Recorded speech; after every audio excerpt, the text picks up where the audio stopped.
नमस्कार। कैसे हैं आप सभी? उम्मीद है सब लोग अच्छे होंगे। आप सभी का एमडी अवधि लोक गीत में स्वागत है। हे बड़की जीजी का है लड़की? अरे जौन अपन आजा बाबा पुरखे कहत रहे कहतिया वो बताए दे भैया बहनी हन का। अच्छा रह जाए हमारे ध्यान है ना भले याद दिलाए दे लड़का ना वो का है ना भैया बहनी हर पूरी सीजन बीत गए वहीं तक भगवान नाय बरसे हमार धान वान यह जान लिया सब झुराई गवा।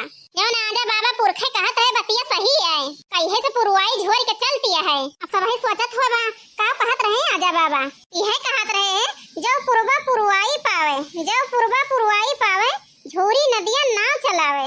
हाँ तो भैया बहनी चलते हैं अपन गीत सुनाओ। अगर थोड़ा अच्छा लग जाए आप सबको लाइक सब्सक्राइब जरूर कर दे। चलो शुरू करते ही। बरसे पूरे सूखे न कपड़वा अब कैसे होई है गुजारना।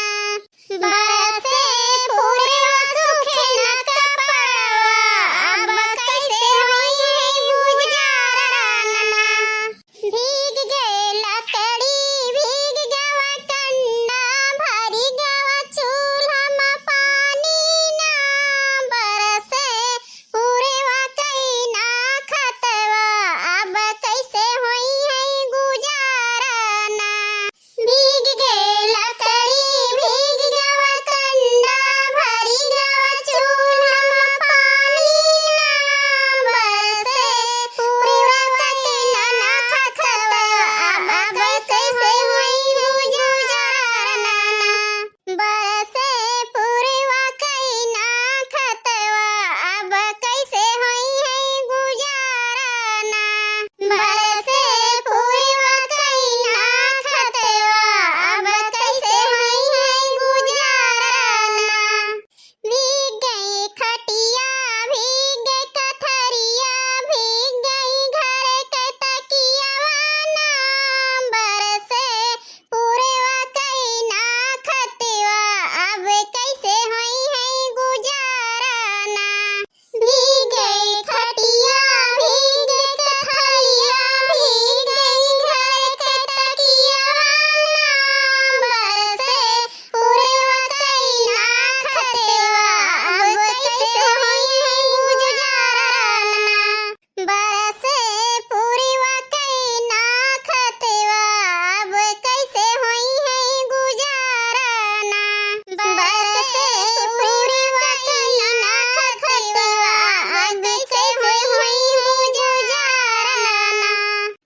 पिया जी तो बाटे हमरे परदेसवा भूल गई रेल के पटरिया ना। बरसे पूरे ना खतवा अब कैसे होई है गुजारना। पिया जी तो बाटे हमरे परदेसवा भूल गई रेल के पटरिया ना। बरसे पूरे ना खतवा अब कैसे होई गुजारना। बरसे पूरे ना खतवा अब कैसे होई है गुजारना। बरसे पूरे ना खतवा अब कैसे होई है गुजारना। बरसे पूरे सुखाई न कपड़वा अब कैसे होई है गुजारना। बरसे पूरे सुखाई न कपड़वा अब कैसे होई है गुजारना। हाँ तो भाइयों बहनों हमारी गीत कैसी लगी आप सबको कमेंट में जरूर बताना। थोड़ी भी अच्छी लगी होगी तो लाइक सब्सक्राइब जरूर कर देना।